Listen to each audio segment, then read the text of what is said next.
Assalamualaikum warahmatullahi wabarakatuh.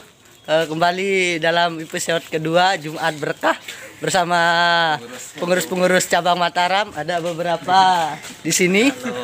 Sebelumnya kita sempat membahas soal sejarah Jumat dan juga bagaimana seharusnya khotib di Islam dan juga di Indonesia begitu.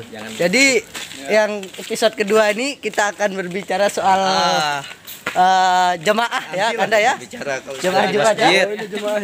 Silakan Kanda bisa untuk dipaparkan nih dari di masjid harusnya. Nanti aja. Iya, kalau habis Jumatan baru kita akan bicara.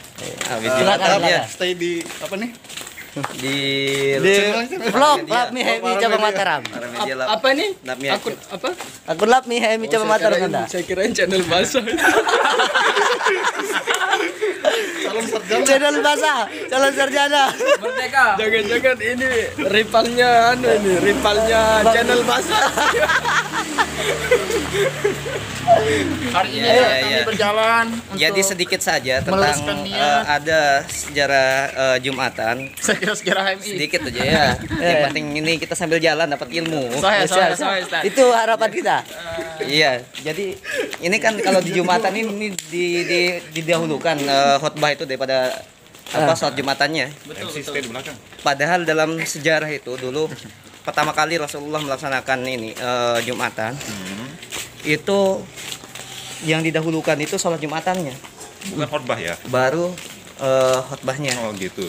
Nah, tetapi di kondisi itu datang orang-orang penduduk Syam ini berdagang. Penduduk Syam berdagang, para jemaah keluar meninggalkan Rasulullah. Ah. Ketika khotbah yang sisa itu ada 12 orang. Nah, yang ini yang diambil oleh Imam Maliki bahwa kuota sholat Jumat itu jadi 12 orang. 12 orang. 12 orang. Itu minimal ya? Iya. Nah, kalau Imam Syafi'i 40. Nah, yang waktu itu 40 jumlahnya. 40 yang keluar lihat pedagang itu mereka balik lagi. Tetap jadi kembali 40. Nah, untuk mengantisipasi bahwa Lanjutkan dah, lanjutkan dah. Jumatan itu khotbahnya itu dikira nggak penting oleh umat muslim, maka didahulukanlah khotbah sebelum sholat. Nah, kalau sholatnya dahuluan, khawatirnya nanti mereka tinggalkan khotbahnya. Nah, beda kalau Idul Fitri, Idul Adha. Kalau Idul Fitri sama Idul Adha itu tetap yang didahulukan itu sholat Idul Fitrinya sama Idul Adhanya baru khotbah. Nah, itu artinya bahwa khotbah pada Idul Fitri dan Idul Adha itu sunnah. Nah, kalau Kalau Jumat wajib. kalau Jumatan itu wajib khotbahnya, maka didahulukan agar orang nggak khawatir nanti selesai Jumatan, selesai sholat Jumat, kalau misalkan dibuat akhir lagi khotbahnya, takutnya mereka tinggalkan khotib itu sedang berkhotbah. Itu saja ya sedikit. Oke, Bisa terima kasih, dipertegas Pak sedikit Kiai. ke Kabit PU penerapan kita di Indonesia dan mayoritas kita menggunakan yang seperti apa kira-kira Iya, sesuai dan yang kalau- dijelaskan tadi. Sebenarnya nggak masalah mau dahulukan misalkan sholat Jumatnya saat baru khotbahnya atau khotbahnya baru sholat Jumat. Artinya pernah dipraktikkan juga oleh Rasulullah. Pernah dipraktikkan juga oleh Rasulullah. Tetapi karena dengan alasan yang sama bahwa kita mayoritas Muslim khususnya di Indonesia itu mendahulukan khotbahnya baru kita sholat Jumatan. Oh, itu kita ketemu sama Bang Hasan. Bang Hasan apa? Assalamualaikum Bang. Jumatan di mana? Ayo Bang, kita Jumatan sini. Kita Jumatan di sini Bang, depan. Oh, siap. Oke. Itu Oke. iklan sedikit tadi. Silakan lanjutkan. Ya sudah, itu kita sudah mau sampai masjid ini. Oke. Nanti balik. Oke, kita lanjutkan nanti di selesai sholat Jumatan, tentunya bersama Kanda Sanusi selaku Kabid PU HMI Cabang Mataram dan juga para pendengar setia beberapa pengurus HMI Cabang Mataram. Apa hukumnya telat sholat? Assalamualaikum warahmatullahi wabarakatuh. Kita akan lanjutkan materi atau kajian kita pada Jumat kali ini tentunya bersama Kabid PU HMI Cabang Mataram yang akan memberikan kita beberapa penjelasan soal Jumat dan penerapannya. Saya silakan Kanda.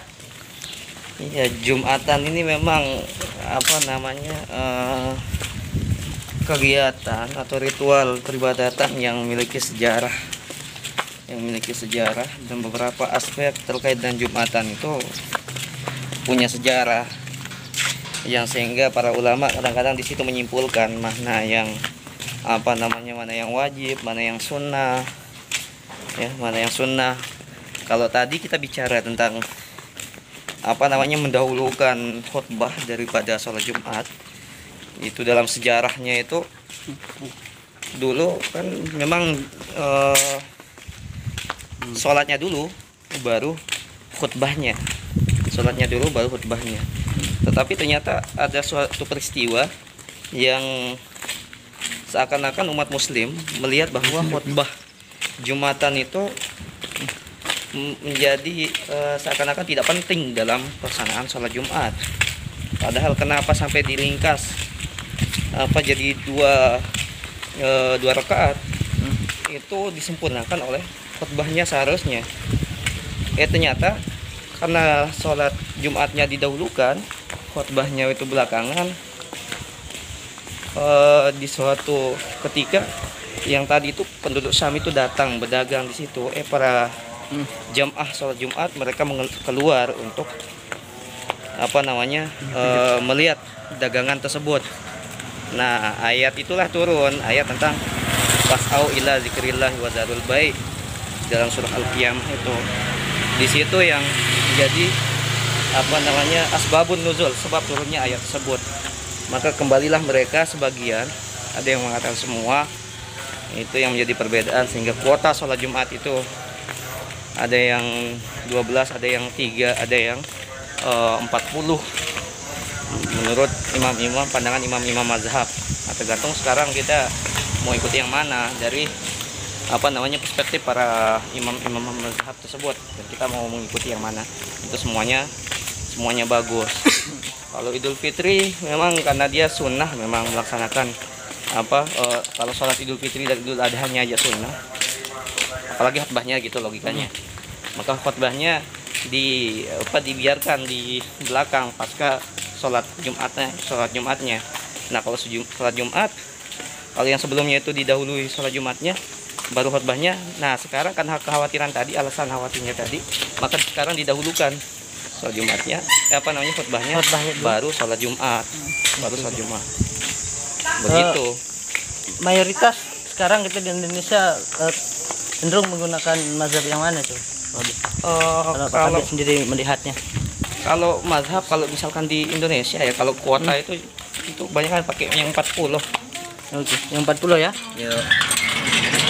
Itu yang khutbah itu. Apa? Yang khutbah semua sama.